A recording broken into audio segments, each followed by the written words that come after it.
11 জুলাই বরাবরের মতোই আমরা আমাদের শান্তিপূর্ণ কর্মসূচি ঘোষণা করেছিলাম। বাংলাদেশে আমরা ব্লকেট ঘোষণা করেছিলাম, কিন্তু আমরা দেখতে পেলাম প্রশাসনের পক্ষ থেকে, পুলিশের পক্ষ থেকে এবং বিভিন্ন জায়গায় সরকার দলীয় ছাত্র সংগঠনের পক্ষ থেকে আন্দোলনকারীদেরকে বাধা প্রদান করা হয়। এর মধ্যে চট্টগ্রাম বিশ্ববিদ্যালয়ে নারী পুলিশ দিয়ে নারী শিক্ষার্থীদের উপর হামলা চালানো হয়, সাধারণ শিক্ষার্থীদের উপর লাঠিচার্জ করা হয়। কুমিল্লা বিশ্ববিদ্যালয়ে পুলিশ গুলি বর্ষণ করে এবং 20-এর অধিক ছাত্ররা আহত হন। শেরেবাংলা কৃষি বিশ্ববিদ্যালয়ে পুলিশ লাঠিচার্জ করে শিক্ষার্থীদেরকে আহত করে। রাজশাহী বিশ্ববিদ্যালয়ে ক্ষমতাসীন ছাত্র সংগঠনের সভাপতি আন্দোলনকারীদেরকে মারধর করে এবং হল থেকে বিতরণ করে। টাঙ্গাইলে মাওলানা ভাসানী বিশ্ববিদ্যালয়ে পুলিশ বাধা ও হামলা করে। সিলেট সুনামগঞ্জে সাবির প্রভৃতিতে পুলিশ লাঠিচার্জ করে এবং আন্দোলনরত শিক্ষার্থীদেরকে আহত করে। আমরা জানতে পেরেছি, অত্যন্ত দুঃখের সাথে আমরা বলতে চাই, এই সাংবাদিকরা আপনারা আপনাদের পেশাগত দায়িত্ব পালন করেন। এই দেশে পুলিশের কাছে, প্রশাসনের কাছে আপনাদেরও নিরাপত্তার কোনো মূল্য নেই। কুমিল্লা বিশ্ববিদ্যালয়ে 3 জন সাংবাদিককে পুলিশ লাঠিচার্জের সময় আহত করে এবং আমরা জানতে পেরেছি একজন কুমিল্লা বিশ্ববিদ্যালয় সাংবাদিক সমিতির একজন রিপোর্টারকে সেখানকার ক্ষমতাসীন ছাত্র সংগঠন 2 ঘন্টারও অধিক আটকে রেখে নির্যাতন করে। আমরা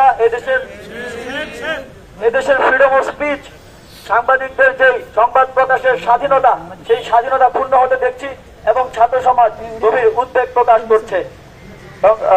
বন্ধুগণ, পুলিশ আমাদের সাংবিধানিক যে অধিকার, আন্দোলন করার, আমাদের গণতান্ত্রিক দাবি রাখার যে অধিকার, সেটির সামনে একটি দেয়াল হয়ে দাঁড়াচ্ছে। আমরা উদ্বেগ প্রকাশ করছি যে আমরা এদেশের নাগরিক হিসেবে আমাদের যে সংবিধান, আমাদের যে রাষ্ট্রের মূল ভিত্তি, সেটিকে মান্য করতে পারছি কিনা সেটি নিশ্চিত করার দায়িত্ব রাষ্ট্রের ছিল, কিন্তু আমরা দেখতে পাচ্ছি এটিতে যথেষ্ট বিঘ্ন ঘটছে।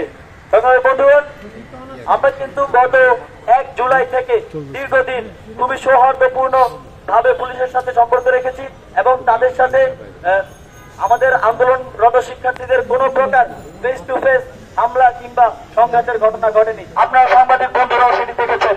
কিন্তু যখনই বৃহস্পতিবার মেট্রোপলিটন পুলিশ একটি সংবাদ সম্মেলন করলো, ক্ষমতাসীন ছাত্র সংগঠনের একটি সংবাদ সম্মেলন করে বাইরে থেকে অছাত্রদেরকে বাস ট্রাকে করে নিয়ে এসে ক্যাম্পাসে মহড়া দিল এবং স্বরাষ্ট্রমন্ত্রী আমাদের আন্দোলনের বিরুদ্ধে অবস্থান নিলেন, তখনই পুলিশ ছাত্রদের সাংবিধানিক অধিকার, ছাত্রদের একটি সুশৃঙ্খল নিয়মতান্ত্রিক আন্দোলনে বাধা দেওয়ার মাধ্যমে উত্তেজনা উস্কে দিয়েছে।